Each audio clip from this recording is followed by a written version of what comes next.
Hey there, everyone, and welcome to Pour and Explore, a wine, food, and travel podcast.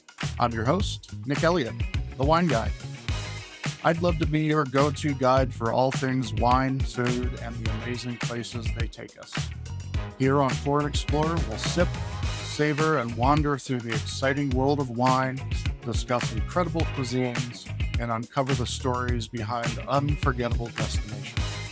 Each week, I'll bring you lively conversations with wine experts, chefs, travel pros, and fellow enthusiasts. We'll share practical tips, hilarious tales, and plenty of inspiration to fuel your next adventure. So grab a glass, pull up a chair, and join me as we pour, explore, and celebrate the good life. Let's dive in. All right. Hey, everyone. Welcome back to Pour and Explore, the wine, food, and travel podcast that uncorks new expectations, one bottle and one passport stamp at a time. I'm your host, Nick Elliott, the wine guy. You know what I've done, chef, som, former winemaker. You would all know it all by now. Today's episode is going to be one that expands your wine world in the best possible way. If you've ever sipped a bold Barolo or puzzled how to pronounce Xinomavro, you're in the right place. Because my guest today is someone who lives and breathes the kind of wine storytelling that we absolutely love on this show. She's a writer, she is an Italian wine scholar, and a fierce advocate for underrepresented wine regions from around the world, especially the country that she now calls home, and that is Turkey. Her name is Andrea Lemieux, and she is the creator of the Quirky Cork. She's the author of The Essential Guide to Turkish Wine and the soon-to-be author of The Quick and Dirty Guide to Greek Wine. Her passion, basically helping wine lovers everywhere explore the lesser-known but utterly unforgettable grapes of the Eastern Mediterranean and beyond. In this conversation today, we're going to dive into what makes Italian wine so wonderfully complex, why Turkish wines are one of the best kept secrets in the entire global wine scene. We're going to talk about a few native grapes that you can actually find here in the US and why they're so hard to come by. Her adventures researching Turkish wineries, and she didn't get a lot of help from the internet, let me tell you that. And the one dish you absolutely must try if you're visiting Turkey. Spoiler alert, it's not kebab. So don't get angry with me. Get angry with her. What I love about Andrea is she brings curiosity, deep research, and a sense of place to every glass that she enjoys, and hopefully you enjoy. She is one of those guests that absolutely makes you want to book a flight and buy a case of something special that you probably can't pronounce, but she really, really does it justice, and I'm so excited to have her on the show today. So, if you're listening, pour yourself something new, something different, something interesting, and let's explore. All right, fantastic. Andrea, thank you so much for being here today. I really, really appreciate it. It's such a pleasure. Thank you for having me. Absolutely, absolutely. So I talked a lot about what you do and who you are at the top of the show. So we're just going to have a great, fun conversation about wine, about travel, about all of the fun things that you've seen around the world. I want focused first, and I've mentioned this to you before. I don't talk a lot about Italian wine on this show, and I am a huge Italian wine fan. I love Chianti, I love the Barolos, anything from the Piedmont area. It's just absolutely amazing, amazing wine, and I don't think it gets enough attention. So I'd like to spend a couple minutes talking about that, because after all, you are an Italian wine expert. Tell us a little bit about that. Well, am I an expert? I certainly drink enough of it to be. I know. I did the Italian Wine Scholar program through the Wine Scholar Guild. It was one of those pandemic projects. I mean, like everybody else, we had our lockdowns and everything in Turkey, and I was very, very bored because a lot of my work just stopped during the pandemic, and I found ways to keep myself entertained through online activities. I'm sure, like so many people. One of them was I am now an official cheese appreciator thanks to a cheese school in London. I finally did WSET2 because they were allowing you to do the exam online. And Right. I also found the Wine Scholar Guild, and all of their programs you can do online. The tests are online. There's not like a tasting requirement portion to their exam, which is what's held me back from doing a lot of other wine certifications in Turkey. The amount of information is immense. Unlike their French and Spanish and German scholar programs, the Italian wine scholar program is divided into two chunks. Mm-hmm. I think I forgot at least half of what I learned. So I keep the books next to me all the time so I can refer back to them. And a lot of it was, very like things that I had to imagine because they were wines talked about, grapes talked about that I don't have access to here. Anytime I can get to Italy, I have a list of very specific wines that I'm trying to track down that I read about in the book, and I get very geeky and excited. I was like, oh my God, I've only ever read about this. But it was a fantastic program. And even though I feel like I have forgot an unforgivable amount of information, I feel like the small amount that I have actually retained has just enriched me through not just my appreciation of Italian wine generally, but because their industry is it's even more complicated than French wine. And there are so many grapes and so many small regions where there's only just that grape appears only there. So it's like really expanded my knowledge about wine just generally and wine history. And it was a fascinating program. I love that. And I'm going to touch on that complexity in just a second. But I want to point out to the listeners, what Andrea is talking about is you have access to so many more online wine discovery, learning, advanced education services online nowadays than you probably know. You can get out there and you can become an expert in Italian wine, French wine, wine in general. And these programs are available online. And if you are at all interested in wine and have a couple of extra hours per week to spend, I highly recommend it because it really, really does help with your education. I went through my programs years ago, and I think it would be helpful to me, as a sommelier, to go and take some of those classes over again. So I definitely hear what you're saying. But let's talk about that complexity a little bit. I do often refer to Italy when I'm talking about style, when I'm talking about how wine is made and some of the rules that are around it, much different than California, where we're the Wild West over here. We can do whatever the heck we want. Italy very specifically is very complex in the way that they allow you to make your wine, where you grow your wine, down to what barrels you use and how long you can age them, and all of these things. The rules are mind-boggling. What are some of the rules that you just find absolutely crazy when it comes to Italian wine? Oh gosh, some of it's in the naming. So Vin Santo, let's talk about Vin Santo, the sweet wine that's made, right? Like beautiful wine, but you have to spell it so specifically because there's Italian Vin Santo, but then there's also Vin Santo in Greece. And these are two different things. I mean, they're both sweet wines and they're made in semi-similar ways. But if you get the spelling wrong, then you could be referring to the other wine or something. There's also sometimes the delineations that you were saying, like, where you can grow things. And it comes down to such a fine line in some places, like where I am sitting at my desk, I could be growing grapes for a specific named wine, but where my cat sitting next to me is, that's just too far away. And then it gets even more complicated when you're talking about the wines made in Friuli in the north. What is this? East, in the northeast of Italy, right next to Slovenia, because the appellations were drawn before the countries were solidified, right? So you can have Slovenian winemakers making wine in Italy and Italian winemakers making wine in Slovenia. But the people in Slovenia are making Italian wine with Italian DOCs on them. And it's just crazy. Yeah. Yeah. Well, it sounds like it's a lot of fun. Most definitely. Yeah, it's something that I have certainly looked into. I've studied, and every turn of the page, it's like, wait, what? What? Hang on for a second.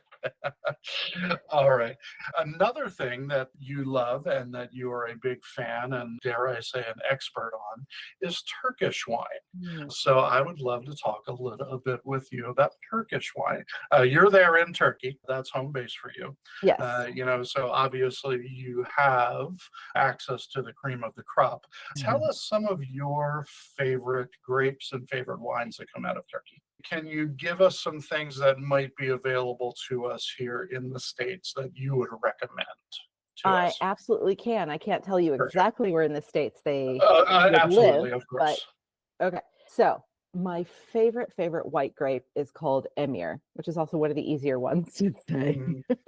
And I do believe that there is at least a small amount being exported to the United States. And this is, it's such a special grape grown in a very special region. It's from Cappadocia, which is probably the second most touristed area in the country. And if you've seen like travel pictures of Turkey, we do the hot air balloons here. We have these fairy chimney rock formations. It's a very ancient, high elevation volcanic area.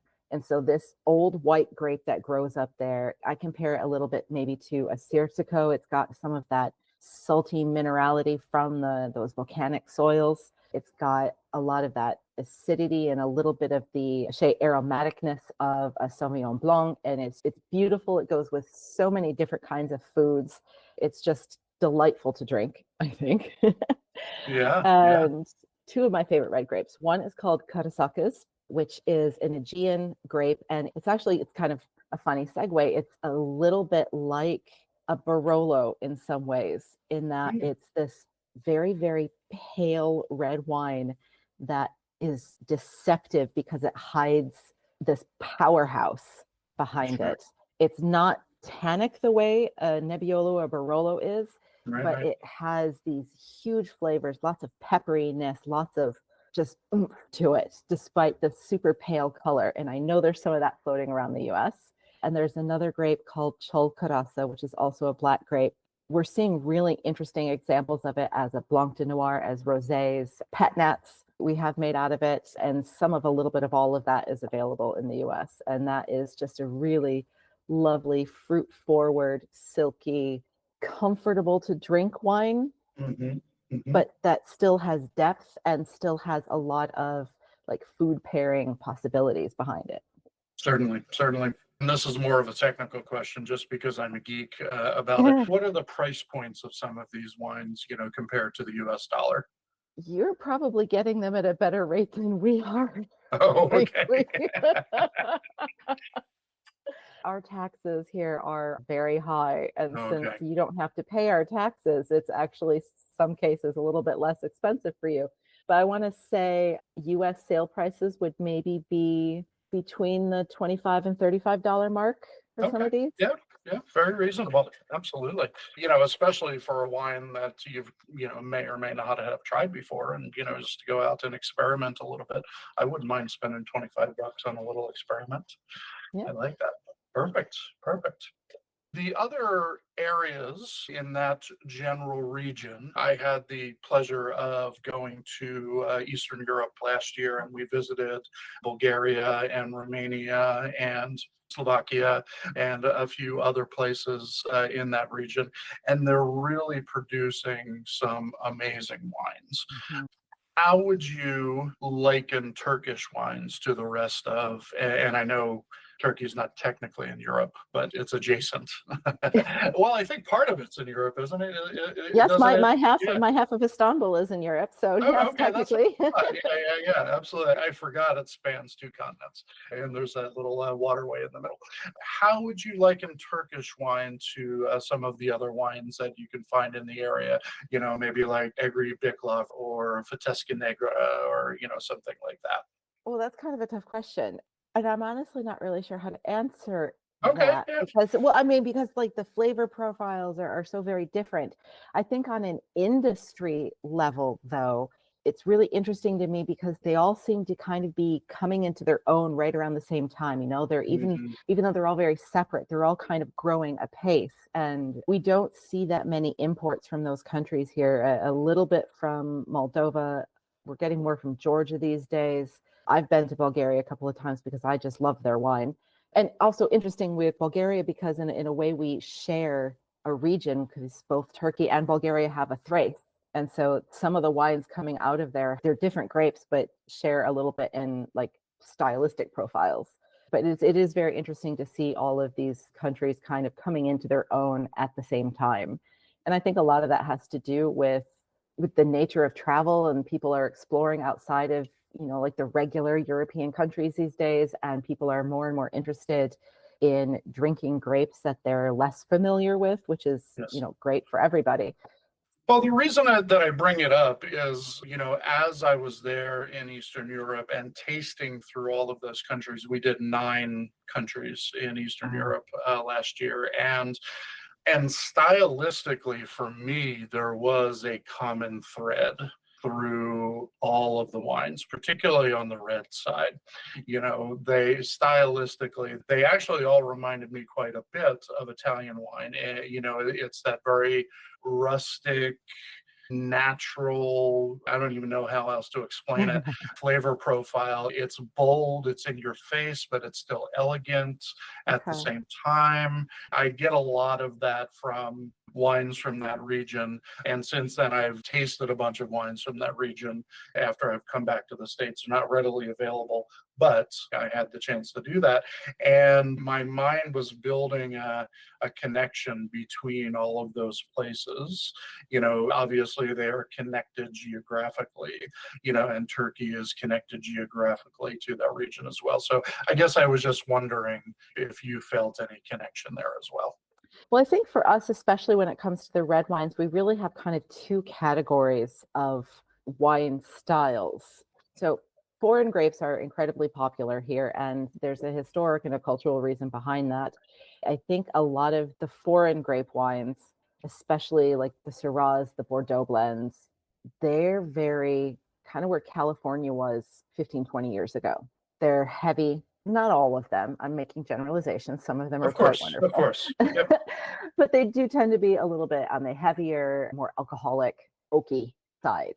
And Mm-hmm. then you have the wines made with native grapes. And for whatever reason, the mindset seems to be very divorced in the way that people are making these 2 different categories of grapes, even like within the same wineries. So then you have the native grapes that they're not putting so much oak on, they're using second or third use oak, and they're letting the grape speak for itself a little bit more. And because these are grapes that were intended to grow in certain areas, they don't have as much of that over, like, left it to hang too long on the vine kind of over alcoholic sense to it, or something. Certainly. So it's like there's a split personality here, especially with the reds. It's absolutely fascinating. If you can't tell, I don't have a ton of experience with Turkish wine. So, Not many people do, unfortunately. yeah, absolutely. And that's why I was so excited to talk with you, because I wanted to learn more. I wanted to glean as much information from you as I possibly could.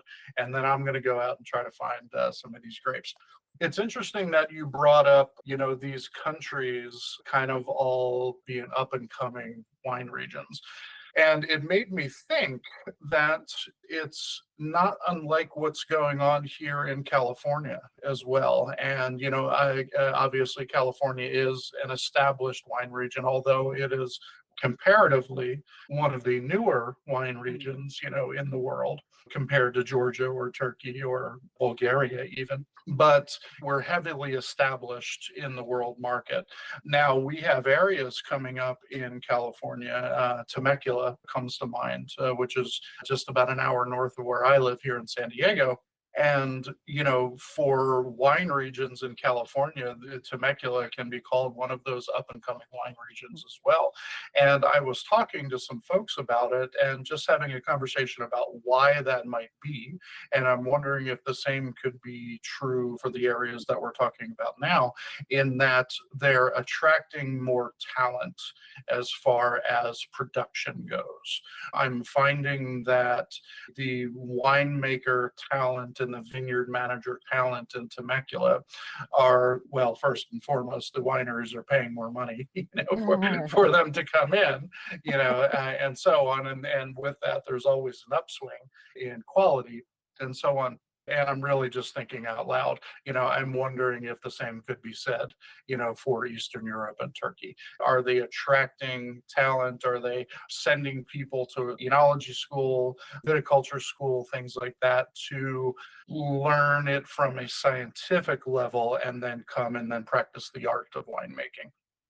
I mean, it Just to wonder. entirely could be. It's the case here, and from what little I've gleaned in Bulgaria and certainly Georgia, Greece, Armenia, a few of these other places, is the swing seems to have gone from having international winemaking consultants making your wine. And certainly some wineries are still doing that. People come in and just, I don't know, take a sip here and there and say that it's good and move onwards. But it's transitioning to nurturing the local talent. And here, there are no enology schools in Turkey. You can learn about viticulture as much as you want here. There are a lot of really great agro universities. And I mean, Turkey is the world's 5th largest grape producer. Most of those grapes go into table grapes and raisin production, but still, it's an important part of the agricultural industry. So you can learn about grapes here. But they're going abroad to learn how to make wine, and quite often working for wineries in Europe, the US, New Zealand, and then coming home, which I think is what I'm also seeing in some of the neighboring countries, is they're going outside to get some of this expertise, some of this experience, but then coming home, because there's, amongst this younger winemaking group, there's the national pride in your home grapes, in your home regions, and wanting to build up the reputation of your country and your country's wine offerings. Yeah, that's fantastic. Heck, national pride. It's part of the reason, for what we talked about with Italy before, is, they take a lot of pride in tradition and the way things have been done for hundreds of years / thousands of years and so on. So that's a big part of it, and I completely respect it and absolutely love it. Let's talk a little bit about the travel side of Turkey. Ironically, right after this call, I'm going into a call about travel to Turkey. So I'm going to be learning a lot about the country today. Tell me about your experience living there in Turkey, and where you would recommend someone who's never been to slide in and really enjoy the culture and the people and the food and everything that goes along with it. Oh, that's a big question. Yeah. So I've been here for 12 years and have been at least adjacent to the wine industry, I think, for 10 of those years.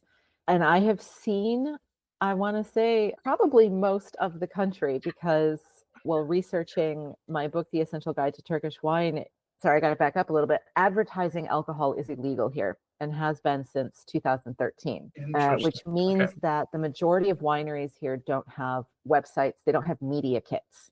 So when I started researching this book, there was no just online information. There was no photography. So my photographer and I, air quote, had to go to every winery that we wanted to include in the book. And so I've seen, I know, right? Oh, so I've seen most of the country. It's huge. I think people underestimate its size. Yeah. And so if you really want to get a good sense of Turkey, you got to kind of commit to a little bit of time here. Because if you're leaving Istanbul, it's a plane and then a train and a rental car, and it's all of the modes of transportation. Right.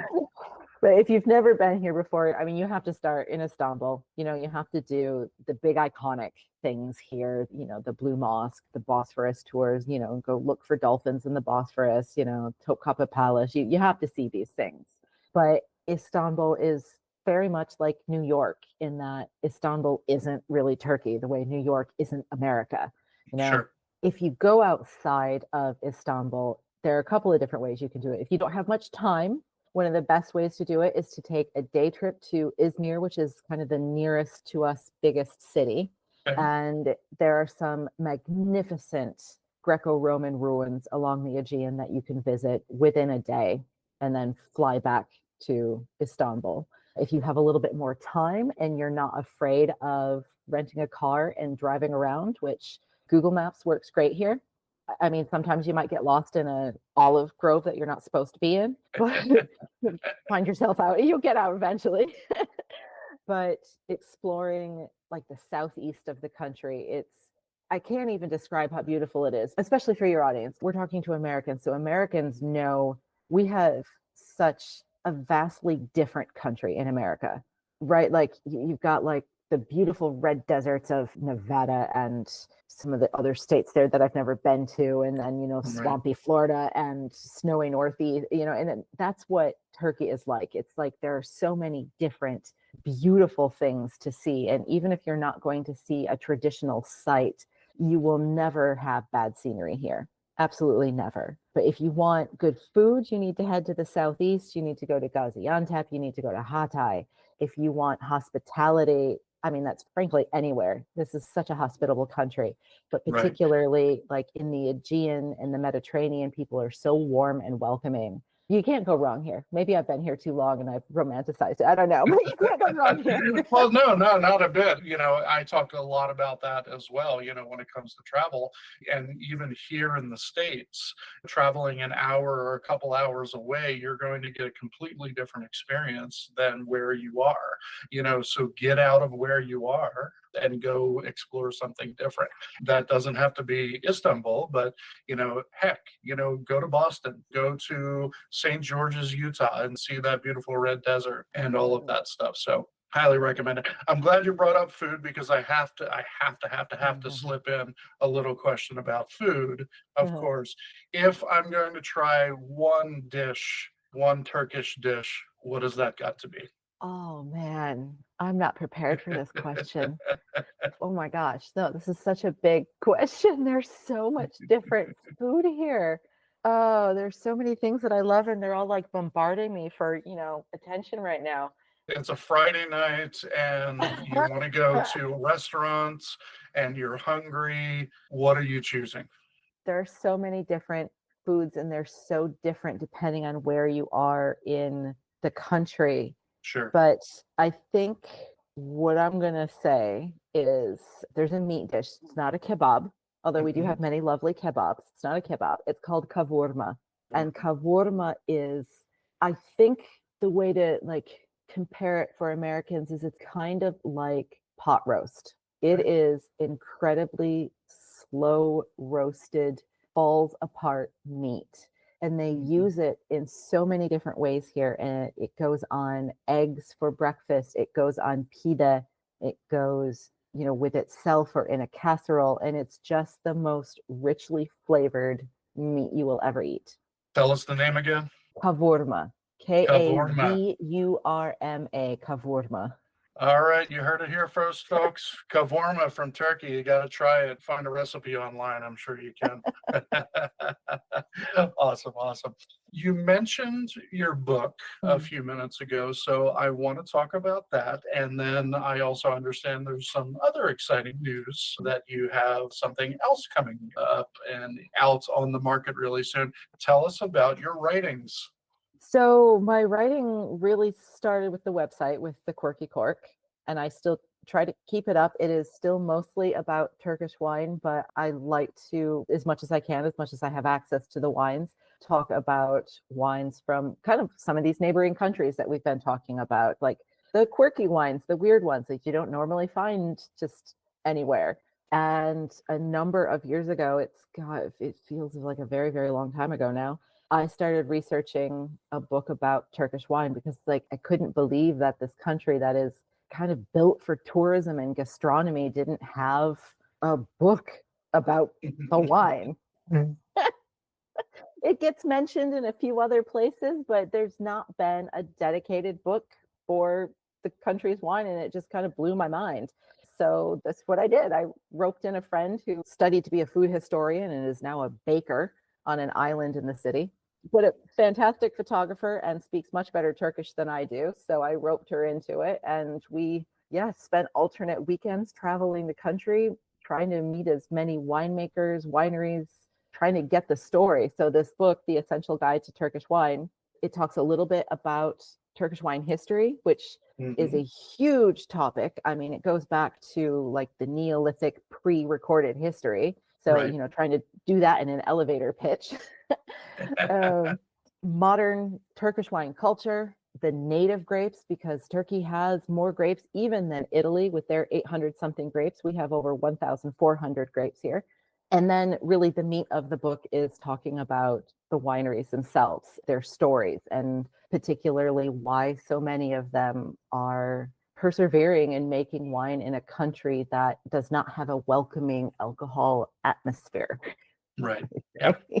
It's a very interesting juxtaposition there. I will throw that out there. Absolutely. It very much is. And that's one of the things that made me fall in love with Turkish wine in the first place was the stories and the people behind the wine, the people who are running around trying to rediscover so many of these lost grapes and bring them back to the market. And I wanted to be able to share that with anyone who cared to buy the book and read it. Absolutely. I've read some excerpts from the book and it's absolutely fantastic. I can't wait to get my hands on a copy. And I was looking at the artwork, the photography in the book. It's just absolutely stunning. Really, really good stuff. So you guys did an amazing job on that. And I think you've got another book launching coming up here soon, huh? I do. So the original intent was actually to write something similar to what I did for Turkey, but the way plans fall apart, it just couldn't work, and I couldn't be in Greece as much as I needed to be for this. So instead of the Essential Guide to Greek Wine, I ended up coming up with this book, The Quick and Dirty Guide to Greek Wine. So The Essential Guide to Turkish Wine is a bigger book. It's hardcover. It's more of a coffee table book because, like you said, look, the photography and everything, I wanted people to see Turkey and associate images with wine, since this is not a country most people think about. Right. For the Greek book, at least for the time being, until I'm able to make a larger tome, what I asked myself is, when I go to a country and I have limited experience with their wine and I can't make it out of the main city for whatever reason, like I really hate driving, so I generally try not to. What do I need to know when I'm exploring the country's wine just in a wine bar? And that's what I tried to put in The Quick and Dirty Guide to Greek Wine. So it is a little bit similar to the Turkish book in that it talks mostly about the grapes. There are a lot of infographics. I'm a very visual learner, so having the infographics was important to me. A little bit about the Greek wine regions. Yeah, what are the quick and dirty facts? What are the highlights? Recommended producers, both for the grapes and for the regions. And then particularly if you're going to be in Athens, where are you drinking this wine? Where are you buying this wine? So nice little pocket guide. Love that. Love that. Well, it certainly will be on my bookshelf. And I would encourage anyone listening, if they're at all interested, let's just get a little bit of knowledge, about Greek wine. Let's get a lot of knowledge about Turkish wine. But, I love those little travel guides when it comes to wine because it really helps point us in the right direction. So I can't wait until that one hits the bookshelves. Those books are available. The Greek themed book will be available on Amazon. Yes, correct. Okay, perfect. And we can get the Essential Guide to Turkish Wine on Amazon as well? At the moment, no, but Okay. edition 2 will be coming out soon, and that will be perfect. on Amazon. Yes. Okay, excellent. And you're going to let me know because I'm going to put that information in the show notes. So that'll be my check to go and get those as well. Absolutely. Fantastic. Thank you so much for your time today. I really had a great conversation. It was awesome. Thank you very, very much for being here. Thank you. It was really my pleasure. It was a really fun conversation. Awesome. We're really excited about the books coming out soon, and we will see you on the other side. Thank you so much, Andrea.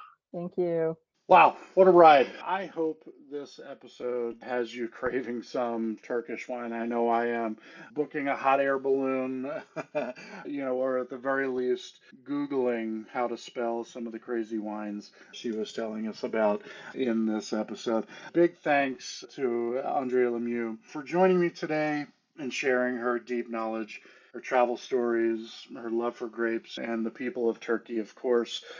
Be sure to check out her books, The Essential Guide to Turkish Wine, and of course her newest release, The Quick and Dirty Guide to Greek Wine. That should be on the shelves by the time this episode drops, so you definitely want to check out her links down there in the show notes to get your hands on one or both of those awesome books. And hey, if you loved this episode, and want more stories like Andrea's, more pairing tips, travel inspiration, and the insider wine scoop, I'm your guy, but you have to subscribe. You have to follow this podcast. I hope you enjoyed it. I love doing it, so thank you so much for being here.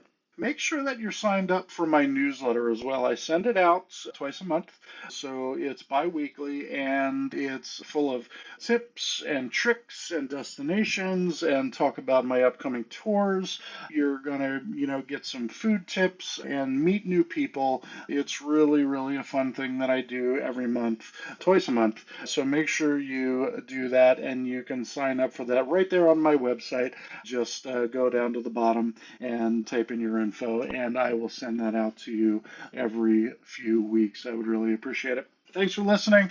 If this episode inspired you at all, made you thirsty, drop a comment, drop a review. I would really, really appreciate it. It helps me out greatly. And if you do it, I would be eternally grateful. Thank you so much, everybody. Until next time, keep your glass full, your passport handy, and as always, keep wondering and wandering. Adios, everybody. Thank you so much for tuning into this episode of Pour and Explore. I'd love to hear your thoughts, your stories, or your questions, so you can drop me a line at cheers@thewineguy.vin. That's cheers@thewineguy.vin. Or let's connect on TikTok, Instagram, or Facebook. Grab those links on my website at thewineguy.vin. Until next time, let's keep wondering and wandering. Cheers, everyone.